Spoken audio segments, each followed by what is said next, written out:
안녕하세요. 치앙마이에서 아주라입니다.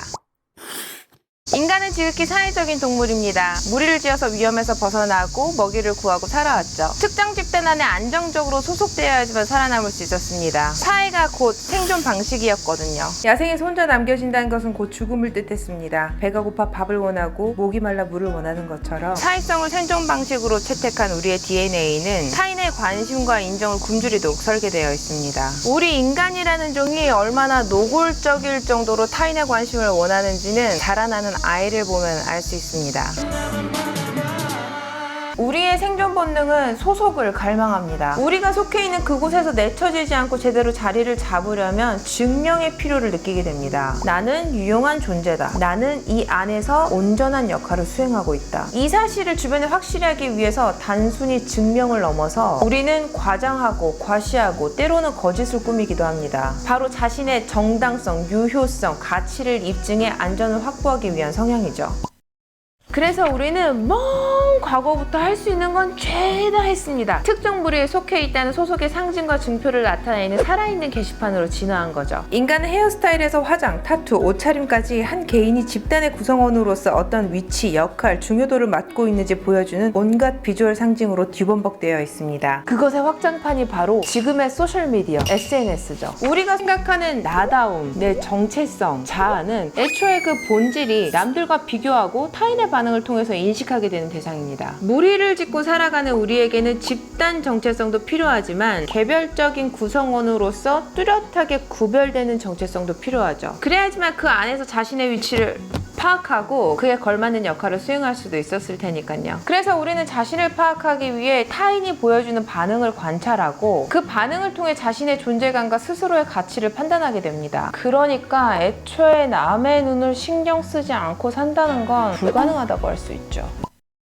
인정받고 관심받고 싶은 만큼 무시당하고 비난받고 싶지 않죠. 그래서 우리는 스스로를 검열하고 편집합니다. 행동 거지를 조심하고 적절한 옷차림을 하고 말을 가려서 하죠. 당연히 SNS에서도 이런 성향이 그대로 반영이 됩니다. 오히려 그런 성향이 더 증폭되고 강화돼서 더욱더 대대적인 자기 검열과 편집이 들어갑니다. 이러면 더 좋아해 주겠지, 저러면 더 관심 받겠지, 머릿속에서 수백 번 시뮬레이션을 걸쳐서 나온 내가 보여주고 싶은 자아, 일종의 대리인이 출격하게 됩니다. 우리가 활동하는 개인 피드는 개인 공간이 아니에요. 소셜미디어라는 말에 걸맞게 자신을 전시하는 새로운 공공장소라고 할 수 있죠. 이 안에서 우리는 흥행에 목숨을 건 에디터처럼 스스로를 취급하게 됩니다. 문제는 나만 이런 게 아니라는 거죠. 우리 모두가 더 나은, 더 괜찮은 나를 보여주기 위해 사전 검열과 편집, 거기에 몇 가지 조작을 더합니다. 방금 얘기했듯이 사회적 존재인 우리의 자아는 타인과의 비교를 통해서 만들어진다고 했죠. 비교하는 행위 자체는 우리가 취사 선택할 수 있는 옵션이 아니지만 문제는 이제 그 스케일이 우리가 감당할 수 있는 그런 범위를 넘어섰단 말이죠. 내가 누군지, 얼마나 더 나은 사람이 되어야 하는지, 뭘 더 노력해야 하는지. 예전 같으면 비교 대상이 다들 비슷비슷하게 살아가는 마을 단위에서 이루어졌다면 SNS를 켜는 순간 이제 이 비교의 스케일은 80억 인구를 대상으로 합니다. 심지어 존재하지도 않습니다. 가상의 존재예요. 이건 확률상 무조건 지는 게임입니다. 80억 대 1. 이 80억 인구들 중에 나보다 예쁘고 멋지고 똑똑하고 글 잘 쓰고 좋은 차도 갖고 있고 좋은 집도 갖고 있고 집안도 빵빵하고 이런 사람들은 어디든 널려 있습니다.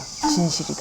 SNS를 켤 때마다 우리는 우리보다 잘난 연놈들을 만나게 될 것이고 의식하든 의식하지 않든 비교를 할 것이고 원하든 원하지 않든 패배자가 될 겁니다. 그 잘난 존재들 우러러보면서 그저 단순히 우와 대단해 멋있어 그게 끝일까요? 아닙니다. 잘 살고 싶고 더 나은 내가 되기 위해 노력하는 우리는 그들을 보면서 자극을 받고 동기부여를 받습니다. 하지만 이 말을 다르게 해석하자면 우리는 그들과 비교를 하면서 매번 자신의 부족함을 깨닫게 됩니다. 일이든 외모든 관계에서든 부족하다는 생각은 결핍의 감정을 불러일으킵니다. 그리고 결핍이 있으면 채워야 한다는 생각이 따라붙죠. 그래서 우리는 그 덕분에 더 노력하고 긍정적으로 변화하기도 하지만 이번에도 과잉이에요. SNS를 보면 온통 다 채워야 되고 더 노력해야 될 것밖에 보이지 않습니다. 어쩜 그렇게 다들 멋있고 예쁘고 잘났을까요? 결핍이 따라오는 감정은 두려움입니다. 자신의 기반이 흔들려요. 이대로 있으면 도태될 것 같단 말이죠. 가져본 것도 없는 것에 상실을 느끼고 원하지도 않은 것에 결핍을 느낍니다. 나라는 개별적인 인간이 살아가는 데는 나만의 기준이 필요합니다. 얼마만큼 먹고 자고 사회적인 접촉이 필요한지는 타고 태어난 성향, 자란 환경, 경험이 조합되어서 모두에게 다른 기준값이 적용되죠. 바로 내적 기준, 내가 나로 살아가기 위해서는 내적 기준이 필요합니다.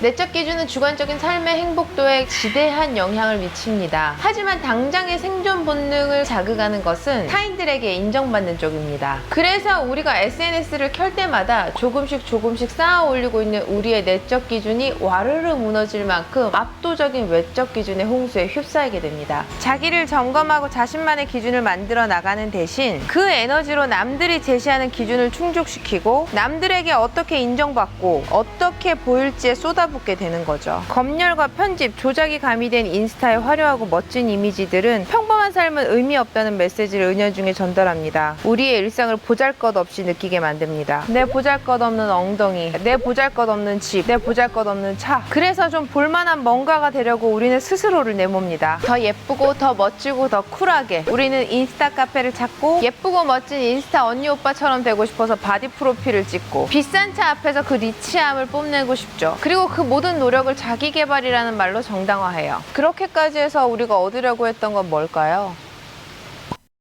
우리가 우러러본 인플루언서들을 한번 살펴봅시다. 대단한 성과들을 거뒀어요. 그들이 이룬 눈부신 성공이 빵댕이든 사업이든 그 대단한 성과는 운과 타이밍, 유전자와 노력이 몰빵된 결과입니다. 그 정도까지 이루려면 겉으로는 건강해 보일지 몰라도 관절, 내분비계, 정신건강, 멀쩡히 유지하기 어렵습니다. 오랜 시간 유지보수에 많은 노력이 들어가는 인간관계 역시 멀쩡히 유지하기 힘들죠. 큰 성과랑 한쪽으로 치우친 에너지 투자의 결과물이기도 합니다. 삶의 균형을 깨트리면서까지 추구한 결과란 말이죠. 부자, 몸짱, 똑똑하고 매력적인 셀럽들은 끊임없이 여러분들께 조언합니다. 노력하면 너도 할 수 있어.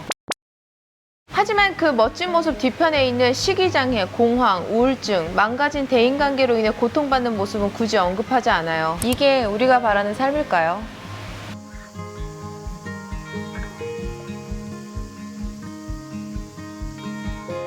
SNS를 여는 순간 사회적인 존재인 당신은 적당히 필요한 만큼만 의지력 하나로 제어하기가 힘들어요. 어떤 방식으로든 규제가 필요합니다. SNS가 사회적 흐름이니까 또 완전히 끊고 살 수는 없잖아요. 근데 어느 정도로 조절을 해야 되냐? 세 가지를 기억하고 같이 고민해 봅시다. 먼저 우리가 현재 공짜로 사용하는 이 소셜 서비스들은 거대한 기업이 제공하고 있습니다. 우리가 머무르고 클릭을 하는 만큼 돈을 버는 기업입니다. 그 기업들은 개별 사용자인 우리들보다 훨씬 스마트하고 집요합니다. 적당히 사용 시간을 조절하려는 우리와 거대한 기업과의 싸움에서 우리는 반드시 패배합니다. 당신과 내가 SNS에 소소하게 취미와 관심사, 일상을 공유하는 동안 어쩔 수 없이 우리보다 행복해 보이고 잘난 것들의 소식을 접할 수밖에 없고 우리는 지능이 높은 사회적 포유류인 까닭에 상대적인 박탈감을 느낄 수밖에 없습니다. 그리고 인생이 지치고 더 힘든 때일수록 내 자신이 부족하고 뒤처진다는 느낌은 더 커질 거예요. 그와 동시에 나는 괜찮고 문제없고 잘 나간다는 걸 어필하고 싶은 욕구에서 벗어날 수도 없습니다. 이 세 가지를 염두에 두고 나의 SNS 생활을 다시